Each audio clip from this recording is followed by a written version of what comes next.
Saya teringat ibu dan bapak ketika membaca sebuah buku.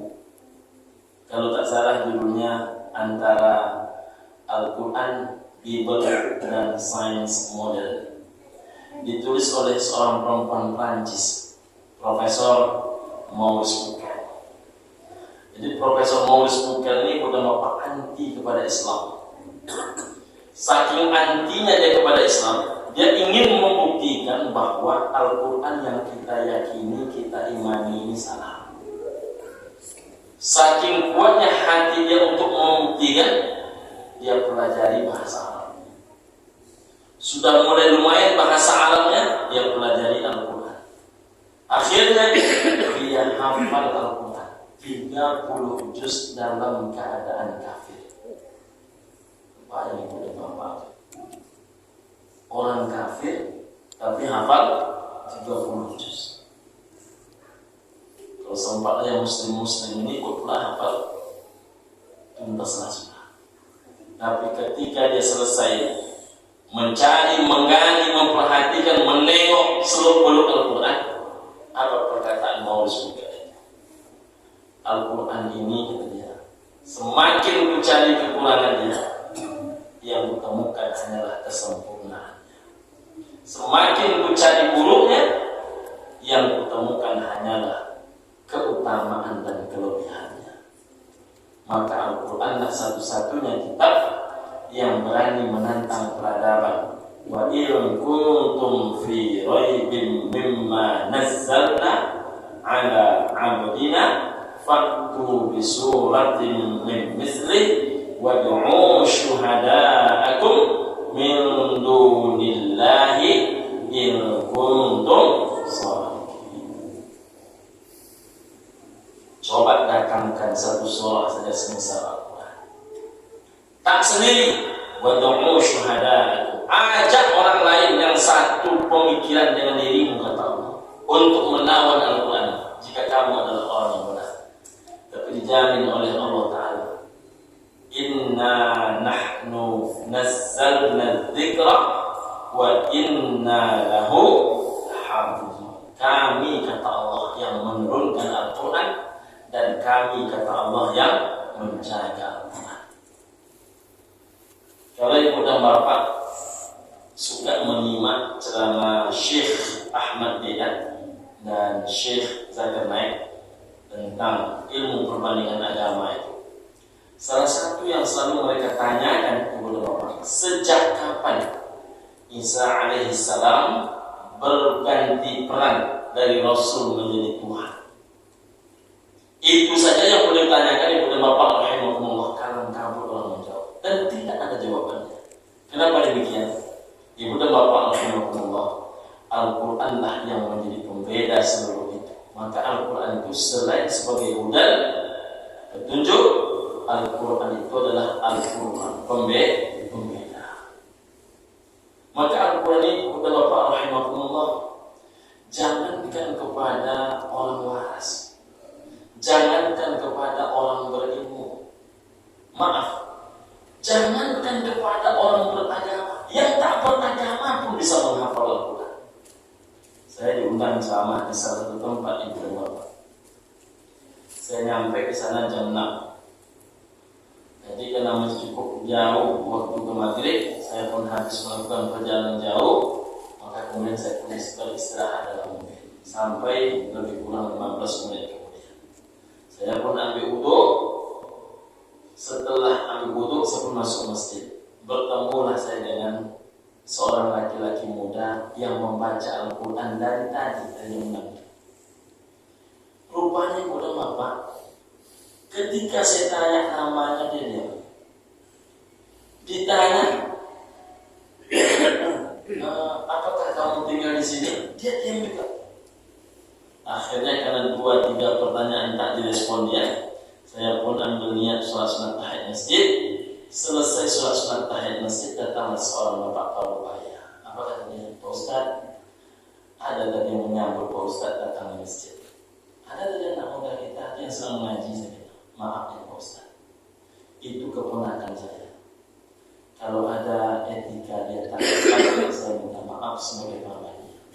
Beliau itu Pak Ustaz gila, Ustaz. Ketika dibilangnya gila, saya pandang mereka karena bacaan Qurannya bagus. Ketika saya pandang betapa terpelanjatnya, rupanya dia membaca Quran itu tak tengok Quran. Dia rupanya dia hafal Quran. Paling tidak untuk Al-Quran yang dia baca, juz-juz yang dia baca dia hafal. Dalam keadaan kefasihan yang sangat baik.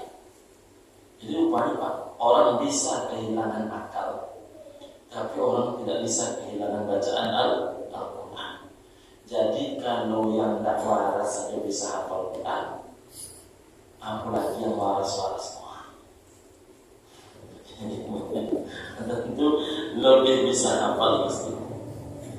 Ibu dan bapak ayah bunda sekalian rahimahullah. Jadi Al-Quran ini Pak, namun tak ada sedikit pun keraguan di dalamnya. Hudan menjadi petunjuk lil muttaqin, bagi orang-orang bertakwa.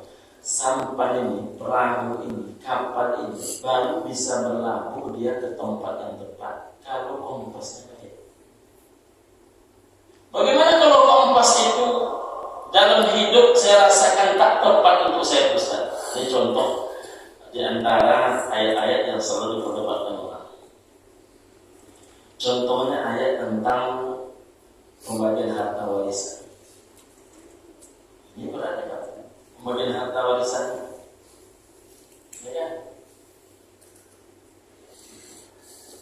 Dalam pembagian harta, jangankan pembagian harta warisan Pak, apapun namanya bagi membagi harta, Allah Ta'ala tak mau mempercayakan kepada kita, baik kepada bapak maupun kepada saya. Karena contohnya Ustaz, dalam pembagian uang zakat itu belum seberat pembagian harta warisan itu. Zakat itu ibu dan bapak tidak seberapa jumlah. Jumlah nasabnya disebut dengan nama, jumlah nisabnya 85 gram emas. Jumlah waktunya 1 tahun. Siapa yang boleh mengambil? Jelas, ambil nama. Tak boleh orang menunjuk dirinya menjadi ambil, dan tidak pula boleh orang menunjuk orang lain menjadi ambil. Makanya kata para ulama, orang yang tidak ditetapkan oleh lembaga yang tepat menjadi amil, lalu mengangkat dirinya menjadi amil atau menunjuk orang lain menjadi amil, maka tak berlakulah dia sebagai amil. Jadi tak dapat dihalang. Nah, berapa jumlah yang dikeluarkan? Hanya sedikit, 2,5 gram emas. 2,5%. Jadi dari 85 gram emas yang dikeluarkan itu hanya 22,5%. Nah, coba deh ibu dan bapak bayangkan, andaikan kita punya uang 200 juta, yang dikeluarkan itu hanya 5 juta. Nah, 5 juta itu kemana boleh dibagi? Ditetapkan oleh Allah Ta'ala, mesti masuk dia ke asnaf yang 8.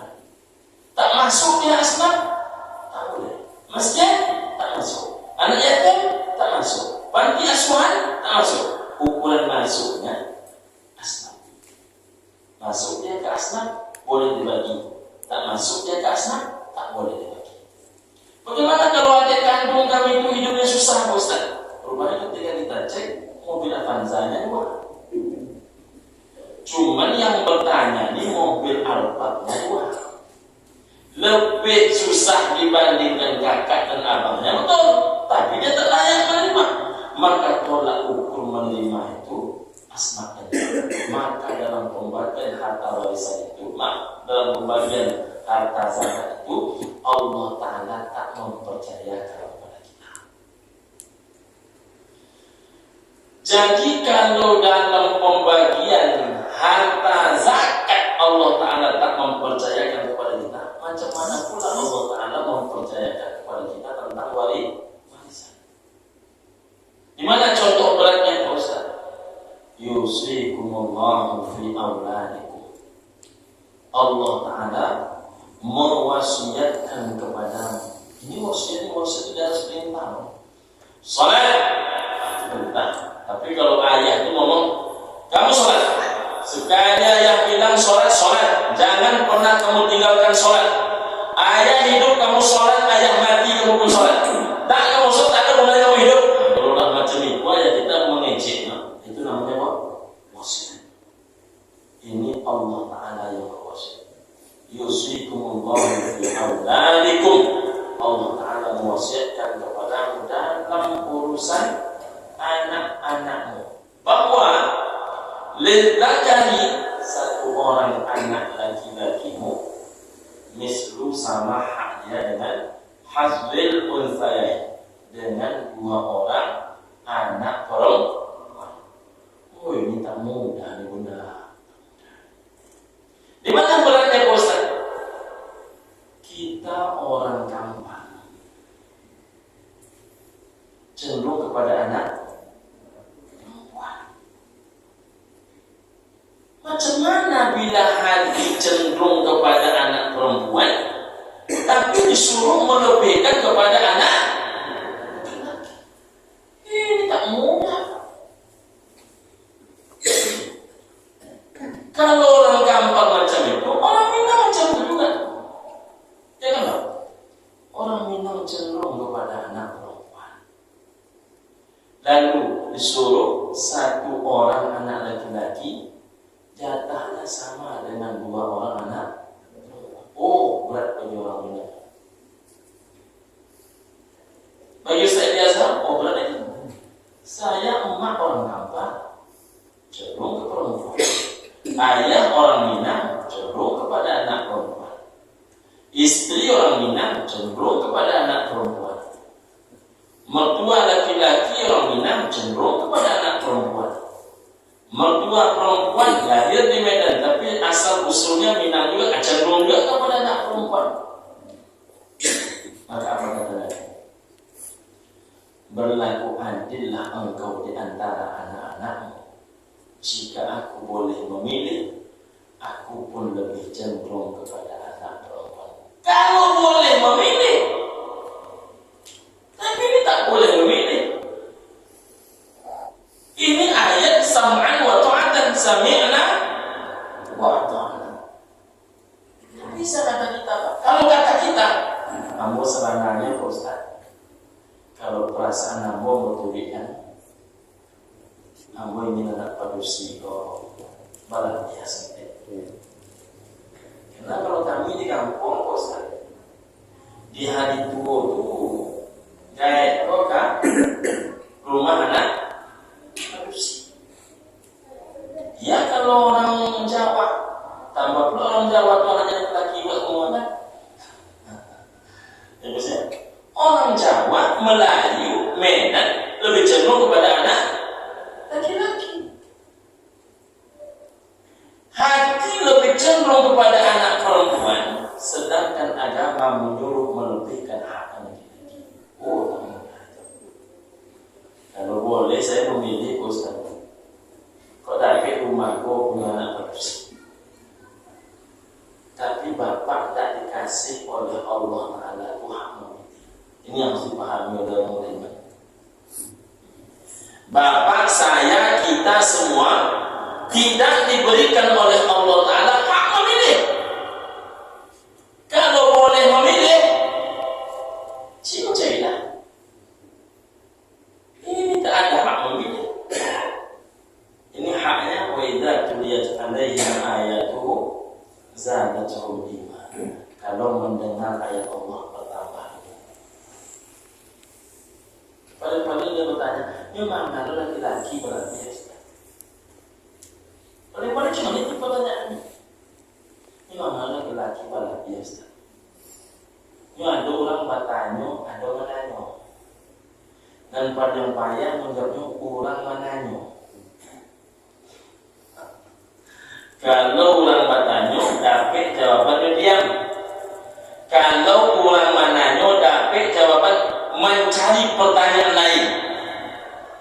Nah, laki-laki ini berlaku.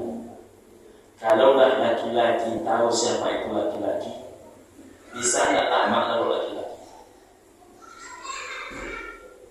Cuman memang banyak laki-laki tak menyadari laki-lakian dirinya. Bila wafat ayah, maka ibu tanggung jawab anak laki-laki. Kalau di usia tua, maka ayah dan ibu tanggung jawab anak laki-laki. Bukan tanggung jawab anak produksi, tanggung jawab anak. Lalu, selain dia wajib menafkahi orang tuanya, seorang laki-laki itu wajib hukumnya menafkahi istrinya. Bahkan kata Nabi, seluruh langkah seorang laki-laki mencari nafkah adalah pahala. Innaka lan tunfiqa nafaqatan tabtaghi bihaujil Allah illa ujirta 'alaiha hatta ma taj'alu fi fami imra'atik. Sesungguhnya tak satu pun nafkah yang engkau berikan kepada keluarga selagi niatnya karena Allah, maka seluruhnya dibalas pahala, kendati pun hanya menyuapkan sedikit makanan ke mulut istri. Jadi menyuapkan makanan ke mulut bini itu apa? Selagi itu bini awak. Jadi bapak harus seluruhnya. Ibu dan bapak. Selain istrinya Ustaz, anaknya. Menafkahi anaknya berpahala. Saya ibu dan bapaknya mohon maaf. Seingat saya, dan masalah saya yakin, saya ngurus beasiswa dulu hanya sekali waktu S1. Sekali itu kan sekali itu saya tidak, maksudnya ngurus beasiswa itu dulu hanya waktu S1. Karena di waktu S1 itu maklumlah tinggal di masjid, penghasilan lain tak ada, gaji di masjid waktu itu hanya 250.000, SPP lumayan, biaya kuliah lumayan, maka asal ada juga lagi lowongan beasiswa saya masukkan semuanya. Makanya saya tak nyadar rupanya ada 16 beasiswa yang saya terima selama S1. Dengan 16 beasiswa itulah kuliah tamat masih bersisa duit itu untuk separuh biaya pesta pernikahan. Itu sering banyak. Itulah saya mau beasiswa. Jadi biaya pesta itu separuh saya nanggung. Itu waktu S1. S2 sudah mulai bekerja, ya kan? Walaupun pekerjaan guru kan, saya tak ada mau beasiswa. Padahal mohon maaf, saya kenal orang-orang mas-mas, saya kenal orang-orang pemprov, tapi saya tak lagi mau mengurus beasiswa. Di S3 ini macam itu juga, tak ada ngurus beasiswa. Bahkan anak-anak satu pun tak saya uruskan beasiswa, termasuk si kakak itu ketika mau tengah kuliahnya juga tetap tidak saya uruskan. Kenapa tidak diuruskan proses? Apakah boleh lebih? Tidak. Tetapi bukan bapak, setiap penerima, setiap pemberian orang tua untuk nafkah biaya pendidikan anak itu seluruh ibadah. Seluruh ibadah. Makin banyak uang bapak harus menyekolahkan anak, malu Allah Ta'ala kalau tak mengembalikan yang berlipat ganda. Malu Allah kalau mengembalikan yang tidak berlipat. Jadi semakin susah orang tua itu menyekolahkan anak-anak, semakin bertanggung jawab dia, di situ semakin berkah kepada anak. Saya di masjid saya sampaikan kepada ibu dan bapak, salah satu jamaah saya umroh waktu itu pas bulan 2 itu ibu dan bapak 2023 atau 2024 saya lupa. 2024 kalau salah bulan 2. 3 orang bilang pondok pesantren, 3 orang. Satu di antara pondok pesantren itu namanya Buya Dr. Andes Haji Rashidun. Beliau ini pimpinan pondok pesantren Darul Nahdah oleh pimpinan. Apa kata Buya Rashidun? Buya di Azhar, walaupun saya ini murid langsung, tapi beliau suka memanggil kami yang sudah berceramah ini Buya. Buya tengok ya Buya, dia nih, ambo tengok ya Bu ya. Rata-rata anak pondok pesantren Darul Maqdad yang berhasil, kata beliau sendiri, itu adalah anak-anak yang dahulunya ayahnya jujur membayar tanggung jawab. Itu tak bisa dicari logikanya. Hubungan antara membayar SPP dengan anaknya jadi orang.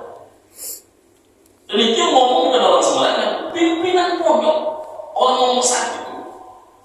Saya menengok ke dalam rata-rata anak Darul Maqdad yang berhasil itu orang tuanya dahulu jujur membayar tanggung jawab. Jadi kalau ada bapak ibu anak dan 10 tahun mengaji tidak dapat dapat itu, coba tengok SPP. Jadi kalau enggak, apa ya cara sana? Ibu dan bapak rahimahullah. Maka saya Muhammad pertahanan bukan saya. Maka saya mau ngurus. Ini selama S3 ini Pak, paling tidak ada 3 beasiswa. Saya tak mau ngurus. Bukan karena lebih banyak, tidak. Tapi ibu dan bapak rahimahullah, salah satu keajaiban rezeki menafkahi keluarga termasuk pendidikan itu dahsyat. Bahkan Gus, saya tak satu kali bertemu orang tua berkata dulu saya ketika anak kita seluruh sekolah aduh dalam binti datang kadang tak nampak jalannya Ustaz, pas di ujung jalannya Ustaz. Semenjak anak-anak pun selesai sekolah anak jadi Ustaz. Kenapa mungkin? Allah Ta'ala malu kalau tidak memberikan jalan keluar kepada siapapun yang mau menuntut ilmu dan membiayai ilmu. Ibu dan bapak ayah bunda. Jadi orang tuanya wajib dia nafkahi, istrinya wajib dia nafkahi, anaknya wajib dia nafkahi. Yang keempat yang paling berat. Siapa itu? Saudara kandung perempuan. Kapan saudara kandung itu menjadi tanggung jawab seorang laki-laki? Apabila orang tuanya telah tiada, maka berpindahlah tanggung jawab orang tua kepada saudara laki-lakinya, dan semakin berat jika setelah menikah saudara perempuan ini kematian suaminya pula, maka ibunya, istrinya, anak-anaknya, saudara perempuannya ditambah dengan seluruh anak yatim si laki-laki tadi itu dalam tanggung jawab dia. Itu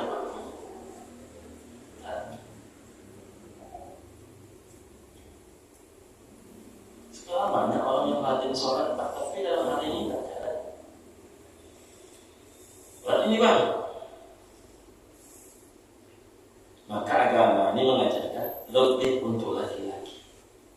Tapi kalau kita tidak mau mengikuti perintah Allah Ta'ala ini yang tersurat dalam kitab suci Al-Quran ini, maka berdalih yang berdalil bedanya. Berdalih itu menjadi akal. Kalau berdalil itu akal menurut Al-Quran dan hadis. Mengakali digunakan akal untuk membenarkan, berakal akal itu digunakan untuk mendapatkan kebenaran. Maka dibuatlah wasiat-wasiat yang kadang-kadang menentang maunya Allah. Apa contoh kalimatnya? Karena dia takut betul hartanya berpindah kepada laki-laki, dibuatlah wasiat. Kok mati ya mati suap, rumah kau jangan dijual. Siapapun yang susah, tinggal di situ. Susah itu ibu dan bapak rahimahullah, dia berubah-ubah. Orang susah sekarang bisa menjadi orang senang 5 tahun ke depan. Kenapa? Dia menjadi orang kepercayaan Pak Wali Kota. Dulu susah ibu ya, semenjak menjadi orang kepercayaan Pak Wali Kota, baru balik ya. Maka 5 tahun ke depan aman ini. Tapi sebaliknya, orang yang hari ini menjabat, orang yang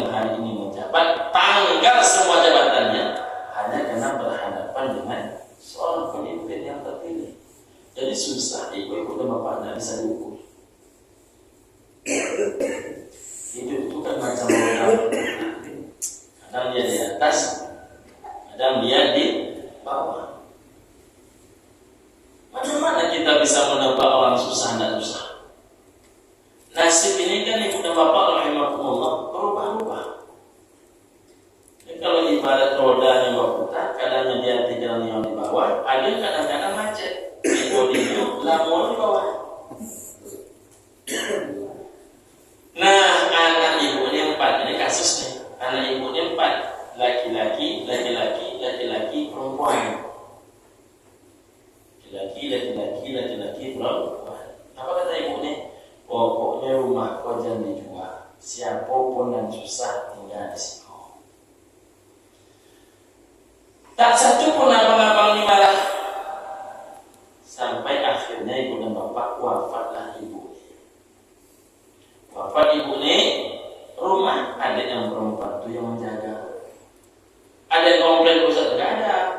Karena abangnya babiti, dan nomor 2 babiti, dan nomor 3 babiti, dan kaambek adik produksi bungsu indah babiti. Suaminya pun tidak bakal jauh tetap, anak sambuah pula. Banyak anak. Ibu dan bapak rahimahumullah. Ini cerita ini diungkapkan oleh yang bersangkutan kepada saya hari Senin sekian tahun yang lalu. Nah, ibu dan bapak rahimahumullah, rupanya setelah almarhumah wafat, rumah adik yang bungsu yang menjaga 5 tahun kemudian aman, 10 tahun kemudian aman, 15 tahun kemudian aman, 20 tahun kemudian. Jadi 20 tahun kemudian kejadiannya. Rupanya anak-anak ibu yang bungsu ini, yang dahulu ketek-ketek, lapek-lapek, balimu jadi ulang. Balimu anaknya jadi ulang. Balimu dokter, suram PNS, suram polisi, suram pengusaha sukses. Dan kami limu anak kok magi kamak. Ini banyak anak kok yang kayu pak, tapi magi kamaknya. Tapi ibu kok orang tua, anaknya berhasil dan memberi ke orang tuanya. Yang ini memberi, yang ini memberi, yang ini memberi. Nah, ibu dan bapak. Dulu awalnya anak-anaknya hanya berpikir memberi bulanan, tapi lama kelamaan mulailah anaknya berpikir merombak rumah. Bu, macam mana kalau rumah nenek itu merombak? Ada bukti kalian. Kalau digotong royongkan ada bu. Digotong royongkan lah ibu dan bapak. Tidak beberapa bulan kemudian, dan nama pitia yang itu kan. Tidak beberapa bulan kemudian, maka bergantilah rumah semi permanen menjadi rumah 2 lantai permanen. Rumah di bawah tempat tinggal dikasih tangga ke atas, lantai 2 itu menjadi kamar kos. Kalau nggak salah 1 kamar sewanya 800. Nah, ibu dan bapak. Tiap bulan dari anak menerima piti. Tiap bulan dari penghuni kamar kos dapat piti. Maka berubahlah ibu-ibu tadi. Ya kan? Dulu tak pernah umrah lah. Dulu tak pernah haji lah. Dahulu tak pernah ikut infak. Sekarang donatur dia. Saat bersamaan, abang paling tuanya stroke, dicampakkan oleh bini. Dia menceritakan dia langsung itu. Rupanya kan boleh menusuk dalam persoalan berbeda. Yang satu dipecat, yang satu bangkrut. Nah, menangis ibu ini menceritakan. Apa katanya? Hati saya Pak Ustaz ingin memperhatikan abang-abang ini. Maka saya bebaskan 3 kamar kos. Kamar yang satu untuk abang paling tua, kamar yang satu lagi untuk abang nomor 2, dan seterusnya nomor 3. Aman, saat itu aman. Tapi rupanya sebulan setelah abang-abangnya ini tinggal di rumah itu, anak-anak ibu ini protes.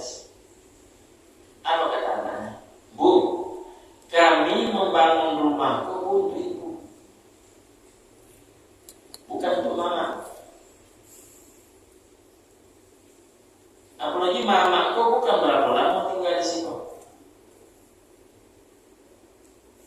Kok nampaknya bu, makin kau jauh makin tak jadi kok, kata anak. Dan tak ada nampaknya mama kau berpikiran untuk mencari pekerjaan ataupun pindah alamat, pindah rumah. Yang ada itu memakan dan ada mencari piti kau tak senang bu. Mulai nak ngomong gitu. Kalau awak menumpang di rumah ulang bu 3 harinya bu, ikulah sebulan bu, katanya. Awalnya ibunya ini mencoba menjelaskan kepada anaknya, tapi beberapa lama terjelaskan. Sampai 2 bulan, mulai anak ini membantah. Awalnya tak dibantah ibu, tapi masuk 2 bulan mulai dibantah. Ketika anak-anaknya sudah mulai membantah, tentu berhadapan-hadapan. Anakkah, abangkah? Gitu. Kira-kira ibu ini memilih siapa? Memilih siapa? Anak. Kalau berhadapan-hadapan kan, kepentingan itu antara anak dengan abang, akhirnya dia memilih anak. Dia memilih anaknya, maka menghadapi kepada 3 abang. Bang, kamu minta maaf. Kok dapet yo carilah tempera. Kok dapet yo bang, carilah rumah. Abang kan nampak, lampu buktikan sebulan abang nak mempermasalahkan. Kalau 2 bulan bang, sampai berapa lama? Abang tak ada kerajo, tak ada menggali sama sekali. Apa jawaban abang? Lupa kau tanya. Rumah bukan rumah anak kami. Dan anak kami mengatakan bahwa rumah kau tidak boleh dijual. Siapapun dan susah, tinggal di rumah kau, tinggal di situ. Dan kini kau kami dan susah. Jadi kalau dikaji-kaji hak, lebih berhak kami dibandingkan kau. Kamu itu dari mobil abang-abang terus. Nah, apa kata dia? Rumah amak dan nano bang. Rumah amak itu kalau dibuka bang, lah direhab habis. Iku kan rumah kan ambon yang membangun sama anak. Kata abang, nan menyuruh kememukan siapa? Iya. Ini mohon Bapak Ibu pahami ini hikmah juga ceritanya. Yang menyuruh kememukan siapa? Memang tidak ada menyuruh, tapi rumahku kan 20 tahun kami punya. Oh salah kau itu betul. Amak hanya mengecekkan rumahku jangan dijual, siapapun yang susah tinggal di situ. Jadi yang susah ini kau kami. Maka tinggalkan di rumah kau.